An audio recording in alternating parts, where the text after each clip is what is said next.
Hello watch people! Welcome to my channel. I am Lucy, aka The Watchbox Diaries, and today I've got another review for you. Now, a couple of weeks ago I reviewed the Longines Spirit 37 and I established that it was a pretty perfect all-rounder watch, does everything, can take it anywhere. But what if you love the brand, absolutely love Longines, but you just want something that's a little bit more on the dressy side of things, a little bit more elegant? Well, look no further people. I've got in for review this week is the Longines Master Collection 190th anniversary. And I think you're gonna like it.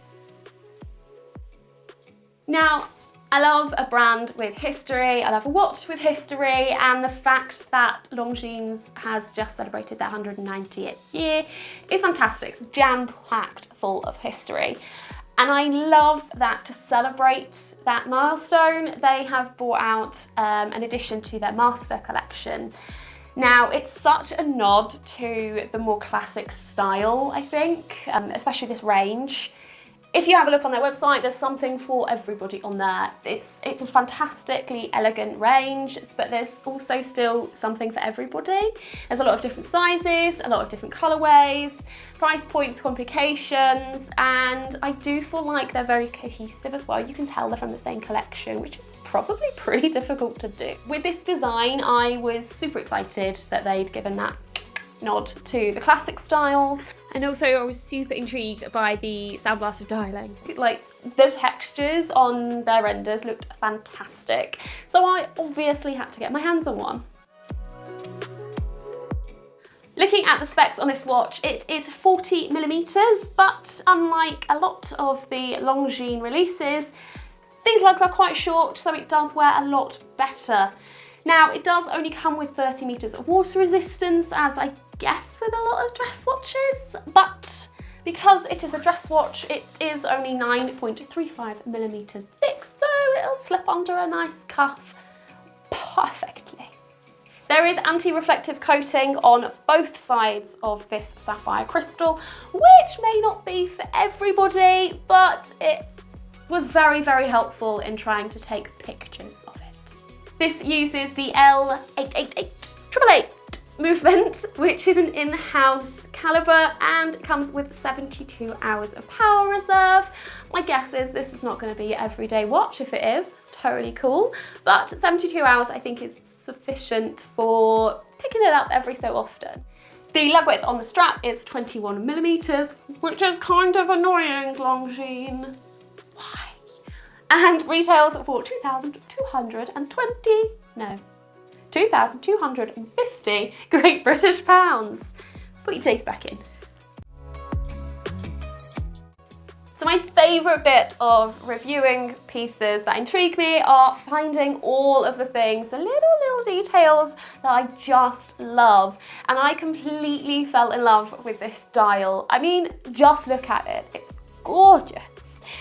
It could be very, very simple. It's just a silver dial with blue steeled hands. But if you look closely, you can get that little macro out. The dial texture is just fantastic.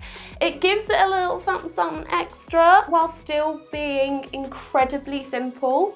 The engraved Arabic numbers as well just create that little bit of extra depth and also legibility on the dial, which just adds to the overall aesthetics of this piece. I just think it's so beautiful to look at.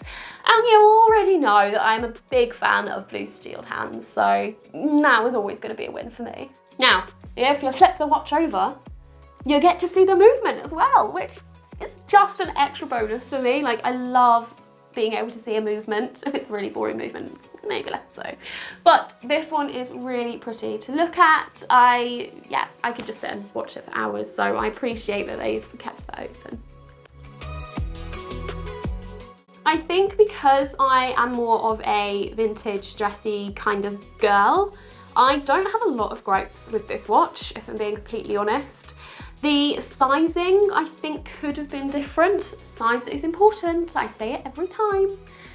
A 38mm, especially in a more dressy piece, I think would have been preferable.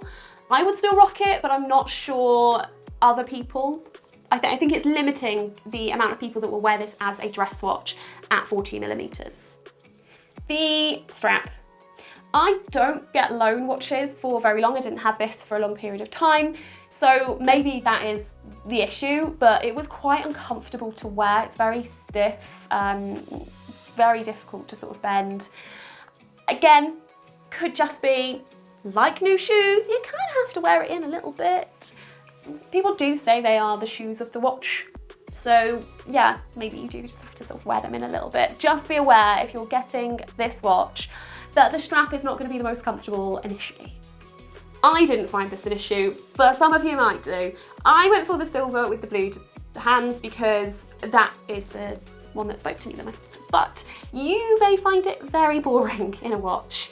To me, a dressy watch should be nice and clean and simple, and that is exactly what this is. But if the silver on steel is not for you, there are other options. I really do think this is a beautiful piece and a brilliant release from Longines. It's classy, it's classic, it's simple, but has enough detailing in it to make it interesting. I do wish it was a smaller size that they'd released, like the 38 would have been ideal. I think the price is pretty reasonable for what you're getting. And yeah, like the overall aesthetics are just beautiful. I just find it such a lovely watch to look at, and it's kind of what they're about, isn't it? That's all from me, people. Thank you very much for tuning in. Now, dress watches aren't for everybody, I'm well aware. Some of you out there are much more tool watch based, but let me know your thoughts on this particular piece in the comment section below. Is there an alternative that you would prefer in this price range? Or is there an alternative Longines that you think could hit the spot for dress pieces? Let me know in the comment section below. Before I fully wrap up, I have to do the YouTubey things, so make sure you have liked and subscribed to the channel because it really helps with those little pesky algorithm gremlins. And if you enjoy my horological ramblings and you want to be notified of future ones, then make sure you turn on the little bell and YouTube will go ahead and do its thing. But until next time, people, bye!